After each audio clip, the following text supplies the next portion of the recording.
Hello and welcome to another episode of Soul Nectar Show, that show where we talk about all things essence, where we gather around the campfire and we share our stories of connection to that which is bigger than us, to the great mystery, to beyond the veil, to who we really are underneath all the ways that we've been programmed and conditioned to think we are.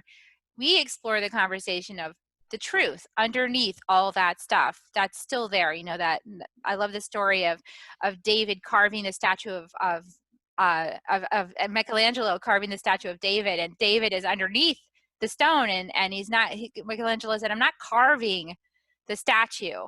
David's underneath there. I'm just carving away the stone that's covering him up. I'm just doing that. And that's so true for all of us. You know, we are underneath all of this stuff and the true self, and all we're doing is carving away what's not true in order to get to the truth. So I'm your host, Carrie Hummingbird. I love these conversations. They light me up. They help me to make sense of the world in a different way that brings me some peace that maybe I wouldn't have had if I'd been going through the world today back 10 years ago before I started my spiritual path. I think it's essential to really be on a path like this at this time. And I invite you all to check out Andy, of course. Our guest is Andy Grant. And I'm going to tell you a little bit more about him in a second. He's a pathway to finding this truth for yourself.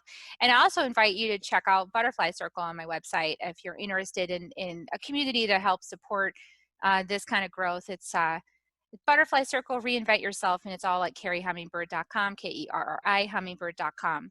So I'm going to tell you a little bit about Andy Grant.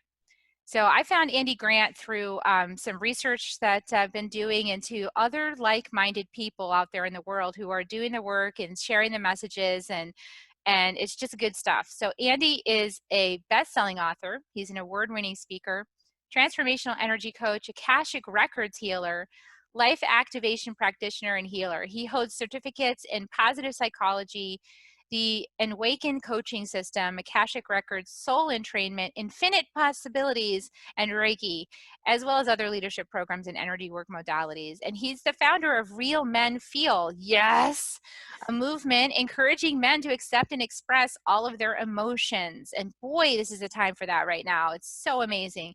He's been producing and hosting the Real Men Feel podcast since February 2016. And you know what? Andy is like inviting me on the show too, which means he's totally open to all kinds of wisdom, even if it comes in a female's body. So appreciate that. He's also survived multiple suicide attempts, and you know, Andy knows how we can feel really low, and we're committed to helping people realize how magnificent life is to be. So check out his bestseller, Still Here: How to Succeed in Life After Failing at Suicide. And that book has helped a lot of people around the world, and includes everything he wished he knew at a younger age. He also contributes to the Good Men Project, which I fully believe in, goodmenproject.com, and is an initiative of Modern Mystery School. So let's just get into the conversation a little bit about your own journey. I think your journey is going to really resonate with a lot of people right now, Andy. You know, just the desperation so many people are feeling with the state of the world, and not knowing what the heck is actually going on. So many lies and deceptions. It's just, you could just feel the lies in the environment, but you just don't know where to start.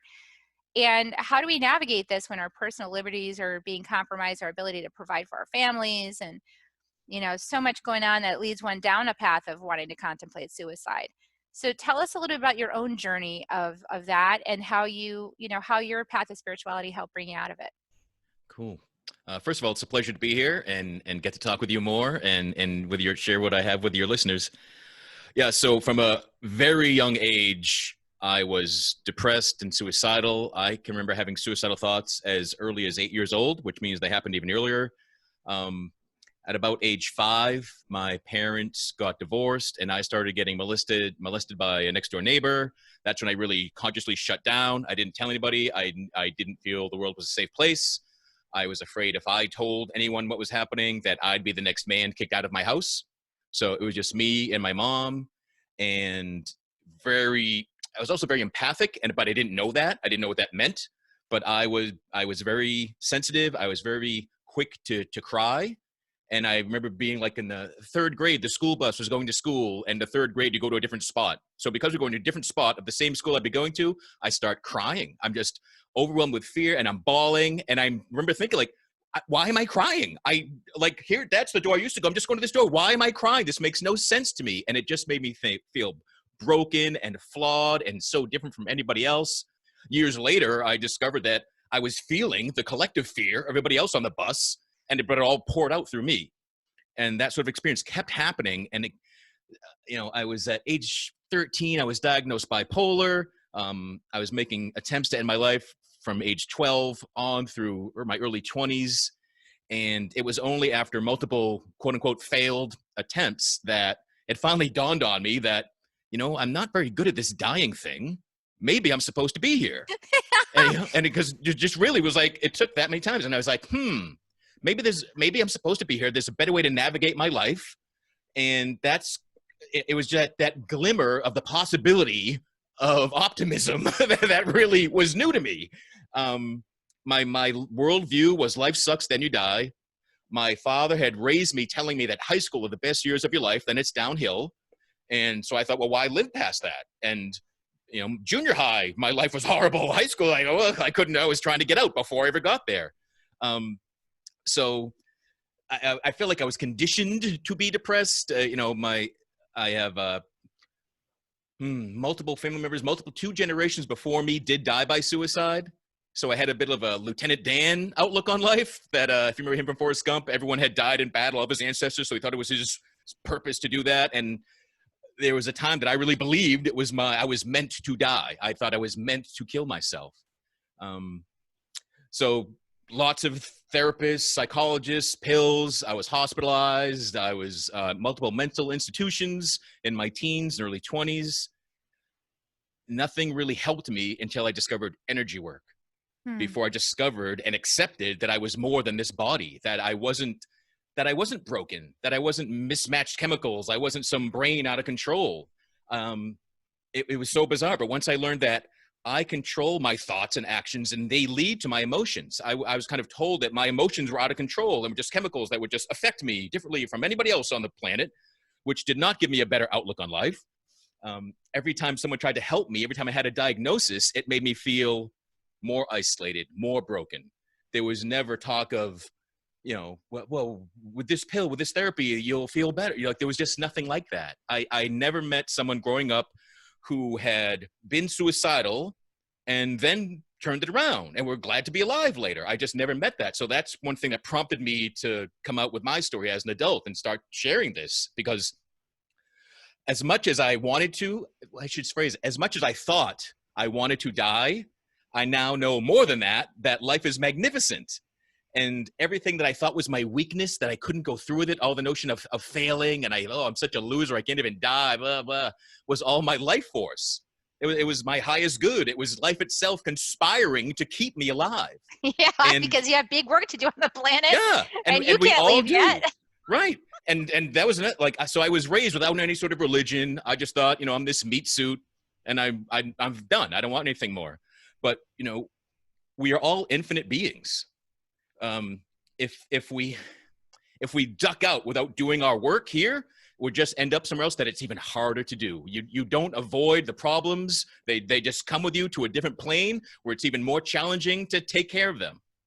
I'm not talking about like bills and the economy, but the real, what's up with me? What am I supposed to do? And if you don't get it done here, you really can't do it anywhere else. Right? I so resonate with your story and what you share about suicide, because, I definitely have had my suicidal ideations. It started for me a little later, though. It was like 15. When my sexuality started coming out, I started having these suicidal ideations. For me, it was tied into shame, sexuality shame, body shame, which is like a long story that I don't need to share here. But basically that has persisted, and it's like don't want to be here. Like, this is just not fun. I don't like it. I don't want to be here. I don't want to feel all this anymore. And it's I think I'm over it now, but every time I say that, then like something, it'll creep, now I'm like 5 steps away from it. Like I will detect that sensation almost like 5 steps away and then go, oh, there it is. And then I take actions to bring myself to a higher place so that I don't get down to that spot again. But it is, the whole thing about failing at suicide is so funny to me. It's funny to me because I also felt like a failure at suicide. I was like, I can't even do it right. Like I don't even know how. I'm too afraid to do it. I don't know how to do it the right way. And so I don't want to come back after it, so if I'm going to do it, I want to be successful. But then the other thing is that energy, that like trying to solve that kind of deep, profound problem with talk therapy did not work for me. So I love what you talked about energy medicine, like about energy healing. Talk a little bit about more like that journey. Once you started, which I consider to be the spiritual journey, it's like an awakening to the spiritual journey when you realize you're not just a body. Yep. Yeah. Again, it was that realization that I was more, that I wasn't just this meat suit, that there was something more to me that was there before this body and will be there after. And once I allowed that possibility, it brought me peace. It brought me a connection, which I didn't have. And so I remember, I think it was like 2008. I was on, an internet call with thousands of people led by a man named David Morelli. And he walked us through a meditation, but it was not a meditation I ever heard of. It wasn't just sitting quietly and saying Om. It was calling energy down into us and through us. And I felt alive for the first time. I felt energy coming out of my hands. I felt like Iron Man. And I was like, what is happening? And like, I don't know what this is, but I've got to learn more about it. And so I stuck with David for a couple of years until he finally taught this. And this was the Enwaken system, the Enwaken Coaching System that you mentioned. But I did this energy coaching program for a year-long program. And it was all about clearing myself out. It was about what's mine, what's not mine. That's where I discovered it was all this history of empathy. And I'd been this emotional sponge. Like even when I was a kid, I didn't think I had depression. I thought I was depression. And the moments of happiness and joy that did happen, I thought that was the lie. I thought the truth was my gloom and the misery.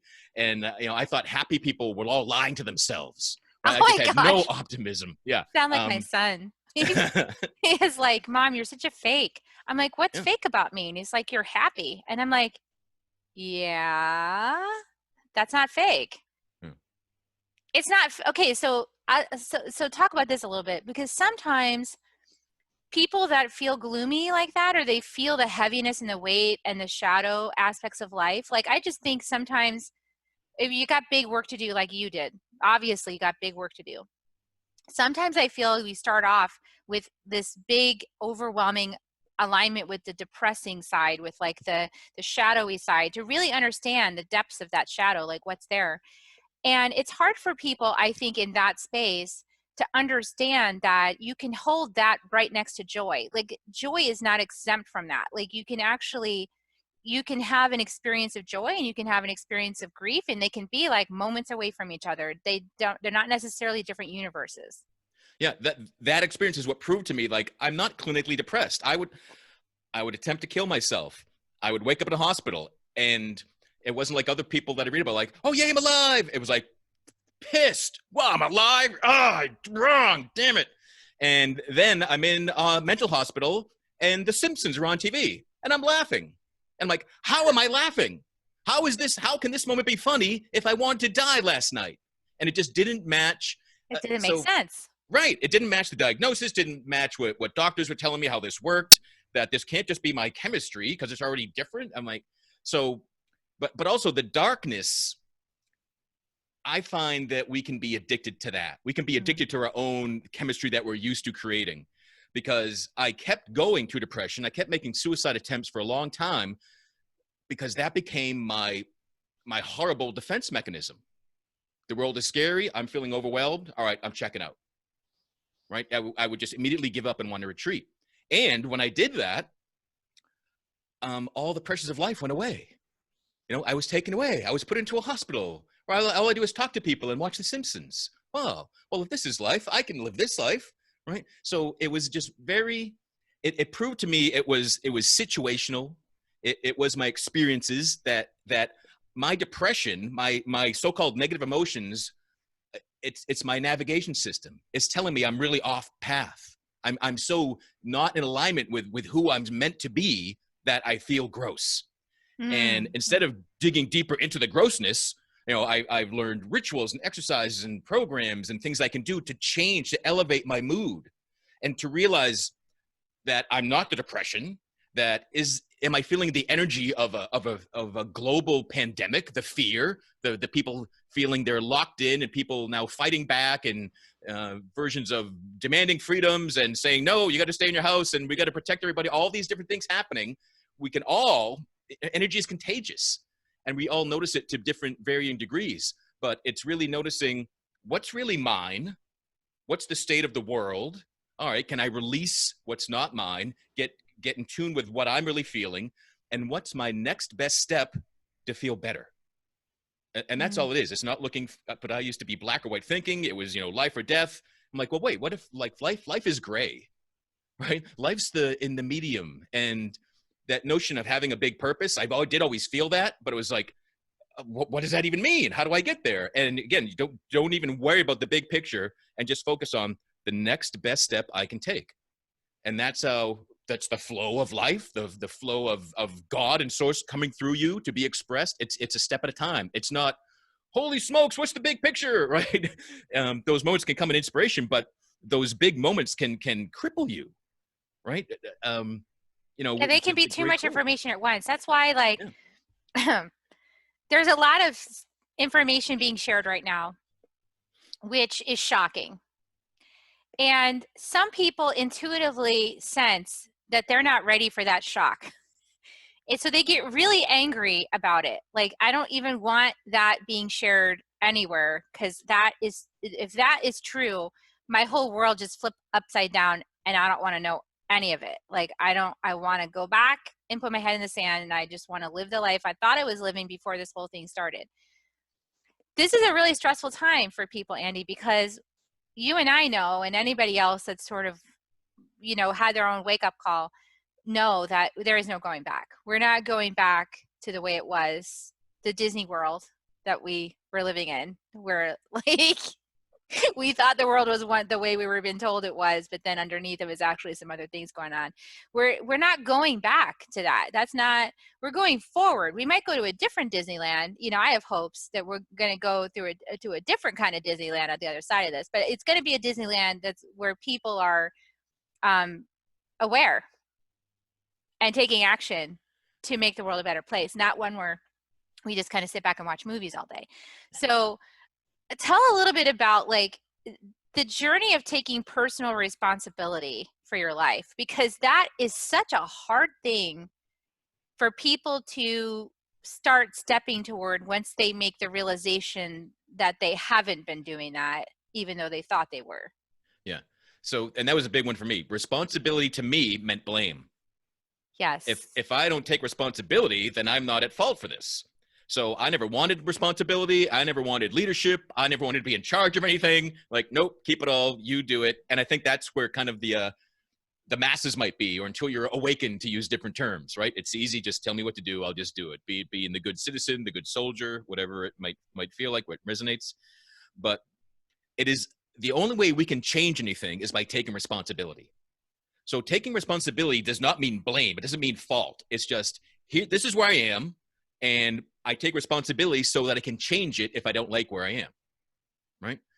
There is no change. There is no transformation. There is no better version of you or the world without responsibility. And the only person we can change is ourselves. So I can't take responsibility for Kerry. I can only take responsibility for Andy. And by focusing on myself, it's the old Gandhi quote, right? Be the change you want to see in the world, right? That takes responsibility, right? And in order to be that, we got to get clear. And getting clear about what's right, this is where we're making a shift. I see us collectively shifting out of the model where we're spoon-fed the truth. Here you go. Here's your truth. Take your spoon-fed, truth. This is what you're supposed to do. This is how you're supposed to do it, step by step, into questioning. That is a hard journey for a lot of people to make, because they've been conditioned to think that questioning, I know there's institutions that many people are raised in that teach people not to question things. It's actually not okay to question things. If you question things, you're somehow being bad. But we're entering the part now of the nuances, right? The gray area where it's not black or white. And you actually do need to question to find your own pathway and truth through this situation. So how do people make that leap into asking questions when, or doing what they need to do to navigate to find the truth for themselves versus like just believing a collective ideology? Yeah. We are still living in societal creations created in the 50s to make factory workers, right? We are still, here's information, give it back to me to get a good mark on a test so you can graduate to the next class and just go be an obedient slave in some job. And we're breaking out of that. And I think it first comes with a willingness to be wrong. Like when I was suicidal, I was sure that if you weren't suicidal, then you were lying to yourself. You weren't looking at the truth. So I'm willing to be wrong. Like, I'm glad. I love discovering that I'm wrong about things. I would rather be happy than right. And a lot of people would rather be right than anything else. And that there's a danger in that. So first you need to be willing to be wrong and to learn new things and to realize that everything you knew could, allow yourself to discover it's a lie or not. Right? Certainty is something we've kind of been taught and we've accepted, and just certainty is fluid, right? Certainty change. What you're certain of is going to change over and over again if you're willing to have that awareness change. So that's the first thing. But the other thing is that people are taking things so personally, right? It's just a thought, your belief, a viewpoint. None of those viewpoints, none of those thoughts are worth like fighting and dying for, right? So be willing to be more fluid. And, I'm not an epidemiologist. So I look at both things. I look at everything like this. Oh, it's that. Oh, it's this. I see some, it's unfortunate that everything's called a conspiracy theory because that just puts a negative slant on anything to begin with. It's intentionally putting a negative slant on it. Yeah. So that you'll But there discredit are, we have been lied to. We've Every been totally government lied has to. been lied to, right? And programmed. Yeah. So, for years, and it used to really scare me, for years I had this knowing, and from Akashic Record Readings, that we're coming into a time, I'm alive at a time, and you are too, when so many things are going to fail. Society things are going to fall apart. Institutions that we relied on are going to fall apart. The economy is going to fall apart. And I was like, oh my God, that's horrible and terrifying. Oh, why do I want to be alive for this? Yeah, why am I here right now? So as COVID started spreading, I'm like, oh, how interesting. It's going to be a virus that forces everything to fall apart and collapse. And maybe this will be more gentle than I thought. So yeah, we're at a time of monumental change. And the more you hold on to the old, the tougher the change is going to be. One good thing is that this change is global. So if you're in fear, if you've lost a job, if you don't know where the next dollar is going to come from, if you can't pay your bills, I think the important thing is to realize every other human is experiencing this to some extent. So it's not just you. So whatever fear, whatever that panic, that, oh, I'm better off dead, that's more of a lie. That's more lie. It's coming together. It's realizing what's important, that your family, that your health, that your ability to earn a living, whatever, it's allowing you this time to what's most important to me. What if I not living out that I'm finding out, wow, that didn't really matter. I don't need that place. I don't need that business. I don't need those people. Oh, here's what mattered to me. So there's an invitation to go deep, to notice what you're feeling. But, a lot of men I see, once you take away a man's ability to work and have an income, so much of their identity goes away, to be the provider, to be the leader, to be the dad, the husband. All these things can be tied up in the economy. And men can feel so much shame and go into depression and suicidal thinking because they've lost that identity. But our true identity is this immortal divine essence, right? We are not a job. We are not a role. We're not an identity. We are this fluid, loving connection among us all that can now create new opportunities and excitement and societies and institutions. But again, if we cling to the old just because it's what we're used to, we're going to go down with the ship. Yeah, we had to be able, gosh, I love that you said all about the masculine, because I've been thinking about this. Well, because I I do have a brain that sort of operates on conspiracy level now, because let's just say my upbringing and some of the things I went through the last few years with my own family of origin, I've realized that even the people closest to you can betray you in deeply profound, hurtful ways. And so if the people closest to you can betray you in deeply profound, hurtful ways, then certainly people that don't even know you can do it. And I believe that we're exposing the ways that those betrayals have been happening all along under the guise of getting support and love. There's a whole fabric of things that are being revealed that are very disturbing for a lot of people. And some people's reaction to that is to cling to it. Like, no, I love my doctor and I want to believe that my doctor always did for me what was the best for me. And I have to have faith and trust in that, because if I don't have faith and trust in that, then the whole thing falls apart. And it's like, well, but your doctor might have intended to, but then actually been used as a conduit of something being done to you that actually isn't for your highest good. So, I'm not looking for somebody to blame here. I think some people are. I'm more interested in how is this revealing the pathway for us to step into our own autonomy and really start asking questions rather than just surrendering our personal authority over and over and over again to these external people and hoping that they're going to do what's best for us. I think it's time for us to, I think this is what we're being invited to. Yeah. Yeah. It's a chance to remake society on so many different levels. And it's really interesting to see who's going to fight on both sides. Like who's going to draw the line, say like, no, like, I don't know, the Supreme Court shall never fall. Like, what laws matter? What laws get enforced and where? And there's it's just really interesting. Do things open up smoothly, or is there going to be a blow up? Yeah, it's nobody knows, and that's the scary thing for people to admit. And knowing something isn't true doesn't mean the truth behind it yet. I think it is still like uncovering and could be years and years before we discover what was really happening here. But people, forces out to control us, for sure. Yeah. Right? A quiet country, citizens that just follow orders and instructions, that's an easy thing to govern and control. And once corporations had equal rights as individuals, that's what would cross my real warning sign of like, oh, this is going to be ugly at some point soon. And I think that's where we are. I think that's where we are too.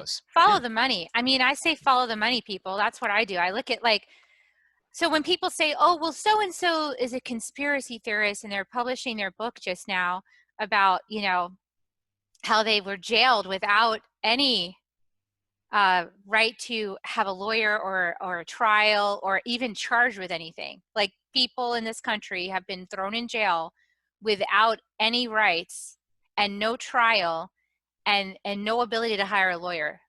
That's happened just take that in for a moment. That's happened in this country. Why? Because that person was challenging something that makes a lot of profit. Like you're talking about. We have, with corporations' influence in the government, we have now entered a domain where profits are more important than people. And so all of our systems that we trusted got co-opted to make that so. So that's the scary part that I'm in right now is, the fact that somebody who has all he's done is had a career of technology is now like the health advocate for the world and what we have to do. How did that happen? That doesn't make sense. You would think that would be a doctor, right? Like a doctor or an epidemiologist or somebody who's actually got a degree in medicine or somebody that's like got a lifetime of experience in helping people medically would be that person. Yeah, but in the other sense, so if it's the whole pharmacology industrial complex and that created the medical school, so everyone's trained to be this one thing. So, and what does it matter if it was someone that went through the training of constraint versus someone who doesn't have the official training but still believes the same thing? I think at this point we're seeing the breakdown where it's kind of like it doesn't matter anymore. Because all you're saying is I've been brainwashed by this system and so therefore I'm a good person.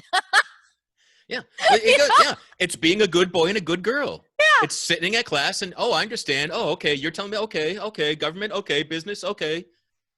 Corporations, it used to be, perhaps sports that you were playing or your teachers, your school, all these different things that influence, religion had influence over society. And now it's government and business owns government. So it's really business. It's the big corporations, the global conglomerates. They decide our personal agendas so much of the time. And not only our personal agendas, but our global, other countries. And they control other countries too. I'll just say that I interviewed John Perkins, who wrote his is his new book. He wrote Confessions of an Economic Hitman, and his new book is Touching the Jaguar. And so he came on the show talking about, how he was the economic hitman. He went to these other countries and he told them, listen, here's the economic plan for how our businesses are going to make money in your country. And if you don't do it, we'll bring the jackals in. So, I think people have got to wake up somehow to realize that it's scary to face that, though, Andy. It's scary to face that everything you trusted in, everything you put your faith in, everything you thought was making you a good person and the foundation of this country and all the stuff you believed in is now suspect. But that's where we are. That's where we are. Yeah. And it goes back to being right or being happy. It really does. Are we so tied to, I grew up, I was taught Pluto was a planet. I get people told Pluto's not a planet. Oh, that's weird. But now now we're taking that and like every subject, like what I was taught isn't the case. Oh, okay. But yeah, we've put money above all things. Profit drives everything. And we've known this. I think it's bothered a lot of people for a long time, but now here we're seeing the global consequences of the life we've all been living. And again, there's this huge opportunity, and I don't know the answers, but I know the answers don't frighten me. Like I'm not terrified for what might happen next. And that comes from against that spiritual sense of that we're all being called to drop the masks of pretending that we know what's happening and drop the masks of thinking what's important to me is important to the people above me and the leaders. And it's realizing that's not necessarily the case. And I love that you're saying drop the masks, because then simultaneously Spirit's calling us to drop the masks and humanity is calling us to put the mask on. Put that mask on and wear that mask everywhere. It's like the battle of the ego and the soul. It's like the ego's like, you better put that mask back on. As a matter of fact, you wear it all the time and stay 6 feet away from other people because I don't want you having any contact with anybody else because I want control. And the Spirit is saying, take the masks off. We see what you're doing. So it's just so interesting, like the paradigm. And I don't want to make people feel bad for wherever they are in the spectrum because it's a wobble. For me, like it's a journey. It's like ego, soul, soul. And in any one moment, like as I'm meditating or contemplating these things, I can see all perspectives. I can see my ego's perspective. I can see my soul's perspective. I can witness all of this. And some people are just a little bit more over here in the beginning of the journey, and the ego might feel like, what do you mean woke? Like there's all that stuff too, like getting angry about the word woke. Like, you mean I'm not woke, like yeah, it's the mass. So many things we do. There's the illusion of security. Like, all right, I'll go out in society and I'll play along with the illusion of security just to make people feel better, fine, until we all get the truth.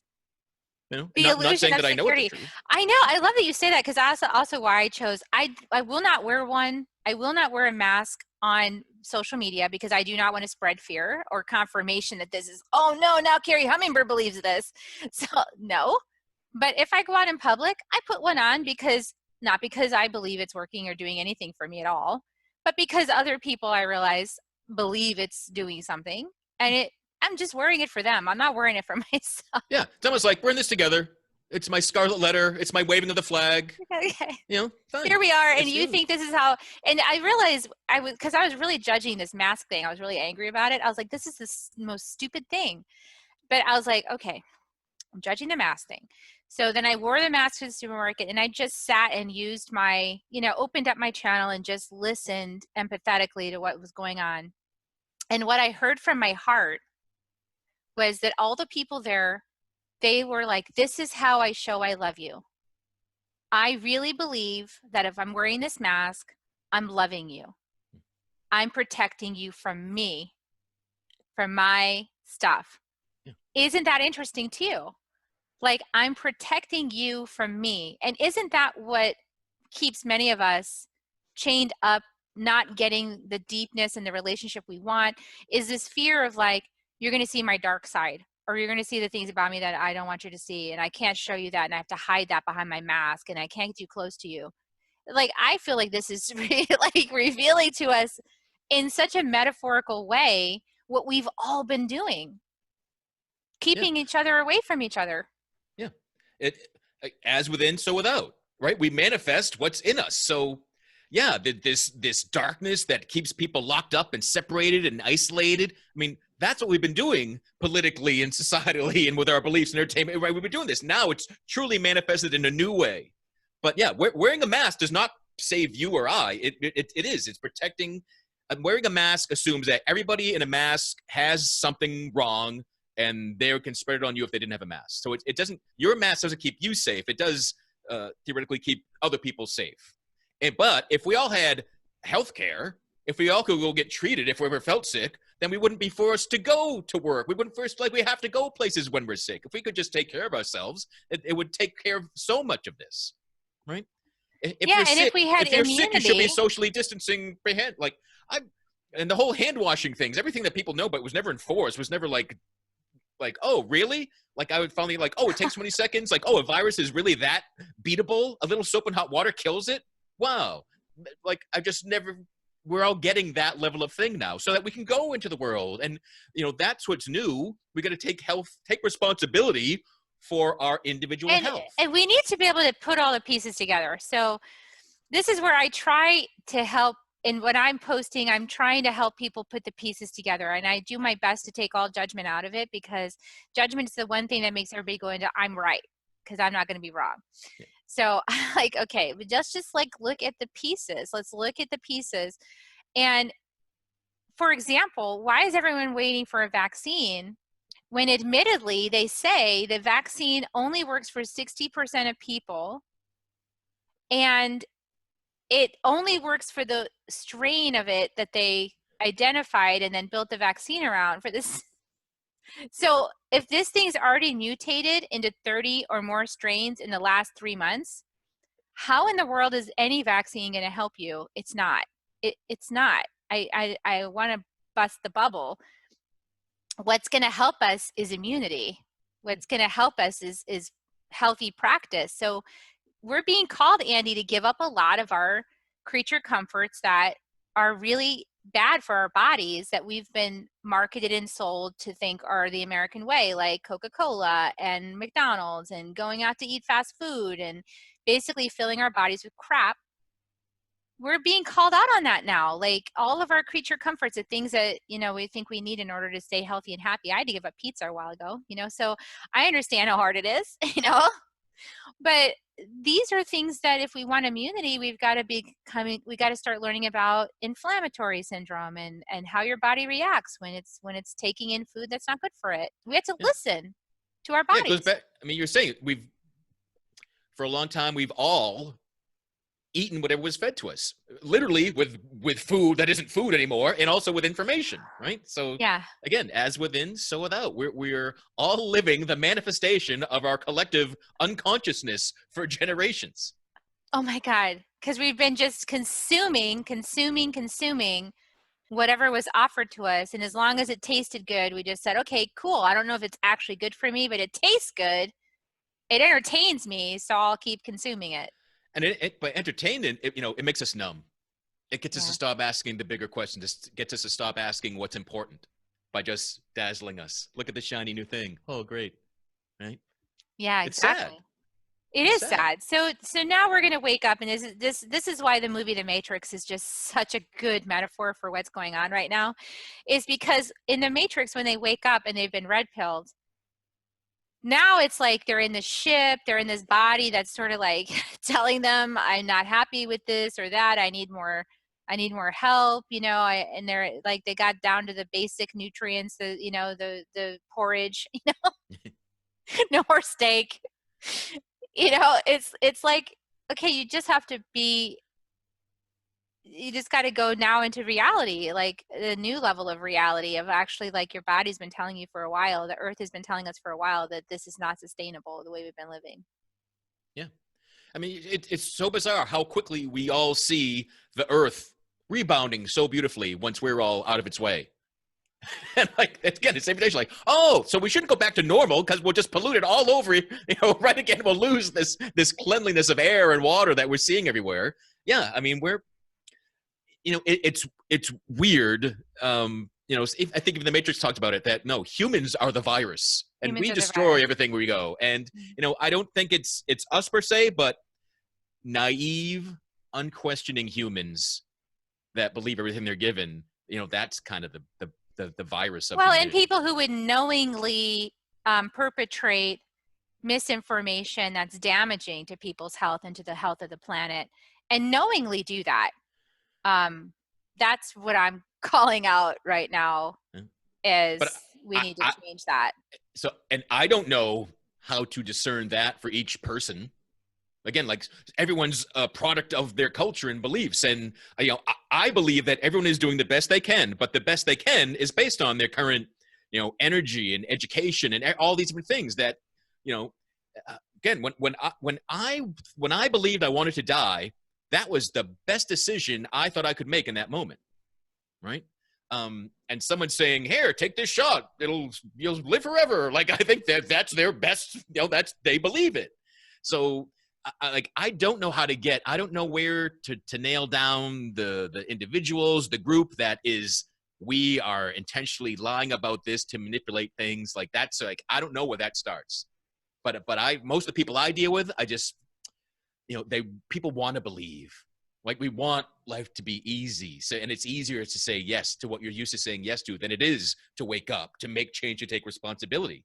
And everyone's going to be at a different point of changing their mindset on that. And I believe it'll happen multiple times. There isn't just like, we can't go to Walmart and buy, oh, I'll take a box of truth, please. And like, oh, here's everything that I've been lied to about my entire life. Aha, all at once. There's no easy button, is what you're saying. And Yeah. now it's like it's a matter of discernment. Yeah. And this is what the work that you and I've been doing, and other people on the path for a while now, however long we've been on the path. Because once you start waking up to this side of life, you wake up to the fact that you've got to question it daily. It's a daily questioning. There isn't like there's no simple decision. There's a daily questioning and a daily listening, Yeah. because it's layers and layers and layers of conditioning and all of this that in our brains that we have to question.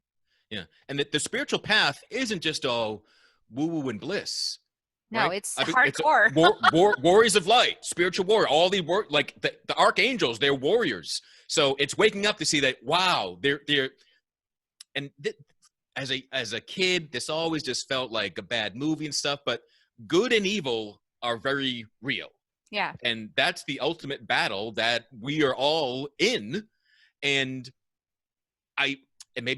maybe I'm naive, but I like, and I'll say that I like to think that the evil that so many humans do, they don't know it. They don't think it's like, they think No, they give it think they're the good guy. passage. They think they're helping, right? Like, the greatest villains in storytelling believe they're right. They think they're saving the world, right? But they're destroying it.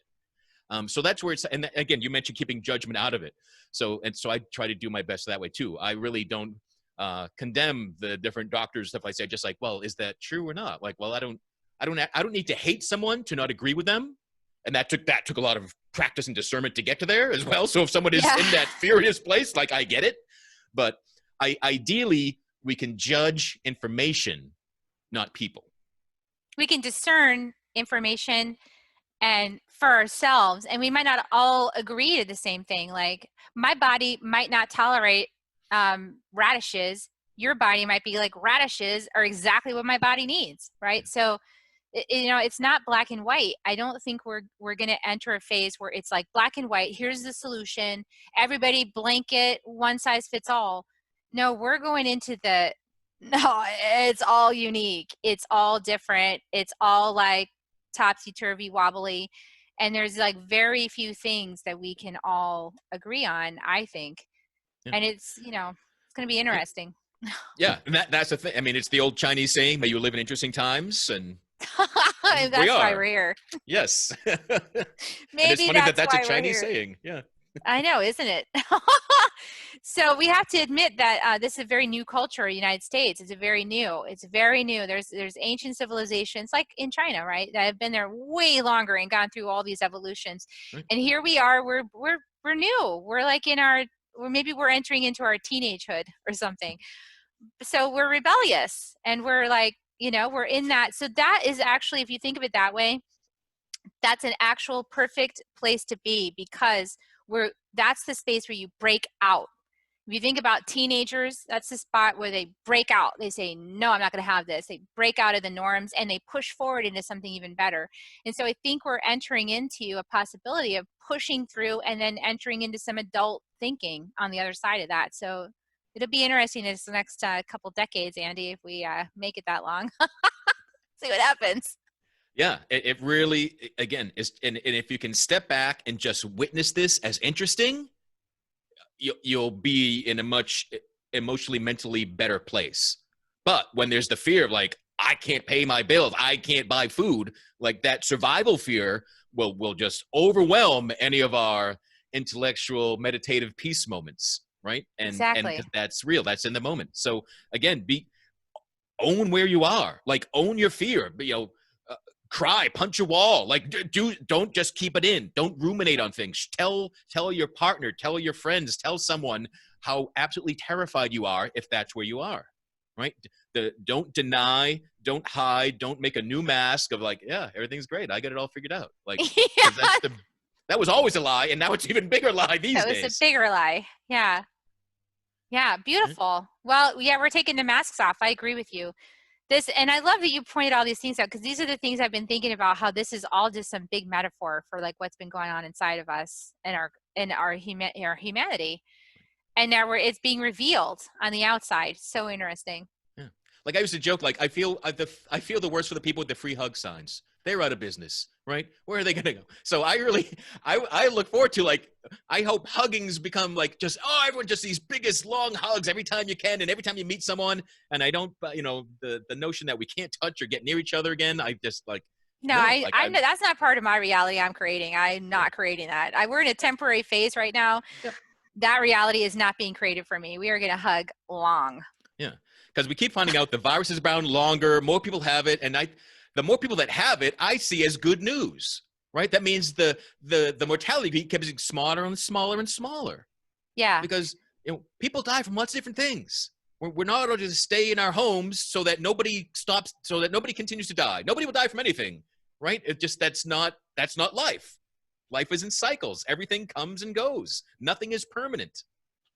Yeah, nothing is permanent. And the more that we can, the more that the spiritual journey for me is like, it brings us into our truth at a higher level outside of this temporary existence, which makes this temporary existence more navigable in the moments that get crunchy, because we know this isn't all that is. This is what's right now, but there'll be another life. So as you get into the Akashic Records and things like that, you realize how many lifetimes you've had.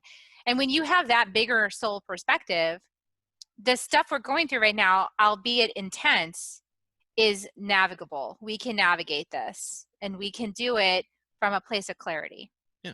This is the scariest chapter of the book we've been reading so far, right? It's the next Avengers movie where everything seems its bleakest, right? And when you step back, like, all right, in the biggest scheme, this is just a blink in the eye of time.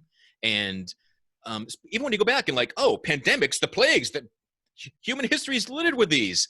Now we get to have one. Kind of neat. We're getting to live through a moment of history that for generations, people had not experienced. So I find when I can add some levity and some light, literally bring light into a situation, it's easier, it's better, and that's what it's about. Like, it's not.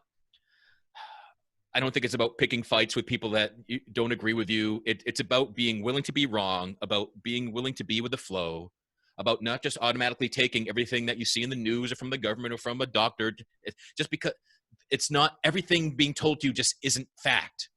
right? It just can't be, because people have too many different viewpoints. They all can't be 100% fact, right? But come at this with a little bit of joy and wonder and curiosity, and just marvel that you're around to experience this bizarreness. And, I find that helps me get through the really scary times, which are real. Like, I'm not going to deny that. I hope the worst is over, but I don't know that. Yeah, we don't know. I tune into astrology. That gives me a little signpost for what was going on right now, and I'm encouraged by it. I'm encouraged that there is an ending point to this mayhem. Yeah. And things will clean up after this. But So what I recall from astrological forecasts as 2020 was beginning was that this is the big year for truth, and that things wouldn't be covered up as much. Does that ring true for what you remember? Yeah. 2020 vision. Yeah. Of course. Yeah, and it's funny that you mentioned Pluto, because I was just reading another thing that said that Pluto is actually the planet that is no BS. Like, no BS will be tolerated when Pluto is in the configuration. Yeah. And Pluto is aligned with Saturn for most of this year. Yeah. So it's kind of like, we're not having any more bullshit. Yeah. And it was so all these, that's what we're seeing. And there's all these different conjunctions this year about kind of darkness, death, and rebirth, and all showing up and being alignment. So yeah, we're in it. We're in the belly of the beast right now. Everything's going as planned. We're being birthed. We're we're in the cocoon. We're dissolving. All the lies, all the structures are dissolving in the cocoon. And but the cool thing that happens is when all of it dissolves inside the cocoon, the imaginal cells build the butterfly. And that spirit, the imaginal cells. But we have to let go of control for it to happen. Yeah. So what's it going to take for every single one of us to let go of control so the imaginal cells can take over and create something more beautiful than your wildest dreams? That's the question. Yep. And that's that individual discernment and going within and finding that moment of peace. And am I afraid of change? Am I afraid of what might come? Am I afraid of what I'm letting go? Am I clinging to what's letting go? Right? If we want to cling to being a caterpillar, it's going to be a really tough journey to go to become anything else. It's going to be a rocky ride. It's like, I'm not getting in the cocoon. Right. Yeah. If all the caterpillars got together and were marching and protesting, like, screw that cocoon. Yeah. But, being the cocoon might also be the other, right? It might be like people are like, no, I'm never going to look at any of that conspiracy theory. I'm not going into the cocoon, right? So we could think of it like all directions, it's like we're dismantling everything we thought, we're seeing our consciousness. It's all we're seeing. All the darkness in our consciousness is revealing itself. And some of it's not so pretty. So just breathe. Yeah. Again, we're realize we're all going through it. Whatever you're feeling, you're not the only one feeling it. And you can truly the whole globe, everybody is scared. Nobody knows what's next. Nobody knows what change might be good. What change might be for the better. Nobody knows which things that we're outgrowing or truly we're outgrowing and they're going to dissolve and fall away. Or is someone going to fight tooth and nail for them to stick around and keep their power? Yeah, well, there's a greater power to be had, and you and I both know that. That's when you let the divine flow through you. Yeah. And we're all being invited to do that right now. And I think we're going into the age of Aquarius. This is going to be a time of amazing beauty if we allow it. So this is that part. We got to trust each other and try to see both sides. Try to see all the sides, because it's all in there. Like Rumi said, you are not a drop in the ocean. You are the ocean in a drop. So anything you see out there that you think, oh, that's not me, I'm not that, you are that. It's in you. You are the ocean in a drop. Right. And that's why I do my best to feel the information and not judge people. Because we're all the same way. It's not like, oh, there's the conspiracy ocean, and here's the non-conspiracy ocean, or here's the medical ocean, and I'm in the spiritual ocean. It's like, no, we're all in it together. And everybody will have the opportunity to discover what was true for them. They will. But it's this, we keep talking about discernment. And to me, the biggest discernment navigating this time, it's what to take responsibility for and what to let go. Right? Because because you can be, there's a twisted version of responsibility where I'll take responsibility for all of this. I'll keep making videos and I'll keep outing everything that I think is wrong. And like, well, that's kind of overstretching what you truly can be responsible for. And there's the things to let go. And that's the big challenge. And to know that. And again, for me, there's a heaviness in my body when something's not mine. And I can just, everyone can just do this, go get quiet in 3 deep breaths and like whatever they're noticing, whatever they're thinking, feeling like, is this even mine? And just let it drift away. Like, oh, that concern's not even mine. Okay. All right. Do I need to hoard toilet paper this week? No. Okay. That just floats away. All right. I already have experiment. like 26 Trust your intuition. Just true discernment is within us. And in times of anxiety and anger and fear, like you'll never hear your true self. You never hear that your intuition. You'll never hear your angels, all those good things that we all have to help guide us. That gets shut off when we're really in strong emotional positions. Yes. So if you notice yourself in a strong emotional position, then be aware that that's more the ego side of your conversation. And we all have it, so don't judge it. And just realize it and then go, okay, I want to open to the side of me, the aspect within me that's more got the connection to some higher knowing and some higher truth, and bring that in to help support this one that's really afraid, because it is, it's a tender thing, very tender. Well, this has been amazing, our conversation. I hope that everybody out there got some help from this, our exploration of this pandemic and what's going on, and just the viewpoints that Andy just so eloquently expressed, really beautiful. What are some ways that people can get started with working with you? I know you got your Real Men Feel podcast. That's a great tool. I'll put that out there in the notes. What else do you have you want to share? So the best thing, so I've books, online classes, coaching. TheAndyGrant.com is the hub of all things Andy Grant. You can find Real Men Feel from there as well. I'm actually I've opened up time for anyone that just feels lost. Some people are still like at home and maybe they're alone, or they have viewpoints you can't share with anybody. So if you go to TheAndyGrant.com/talk, you can just schedule some time and talk to me. And that might just be, I just sit there and listen and just let you go. Like it's really an invitation for anyone that feels they just need to connect with a new human being for a while. And so I've made that out there for, since this really started in late March, I've been doing that. But yeah, I have a number of books. All of my books are tools that helped me to navigate life better, to not just want to die, to not think that was the ultimate way out. Because it isn't. That solves nothing. Doesn't solve it. It just spreads the pain. But I've been in that illusion of thinking that friends and family would be better off if I was gone, and that just is not the case for any of us. It's really my mission to bring an end to people dying prematurely due to emotional pain. That's a big part of my service, a big part of what Real Men Feel is about. Real Men Feel, as you mentioned in the beginning, I'm in an upcoming episode, and it's called Real Men Feel, but we have plenty of female listeners, plenty of female guests. It's not a sexist podcast at all, right? Up to 185 episodes, and there's magic and something to learn and connect with in every single episode. And yeah, so those are some of the almost infinite ways to connect with me and see what I'm up to. Beautiful, Andy. Well, it's such a pleasure, such a pleasure to have connected with you. This won't be it, because we got more to do.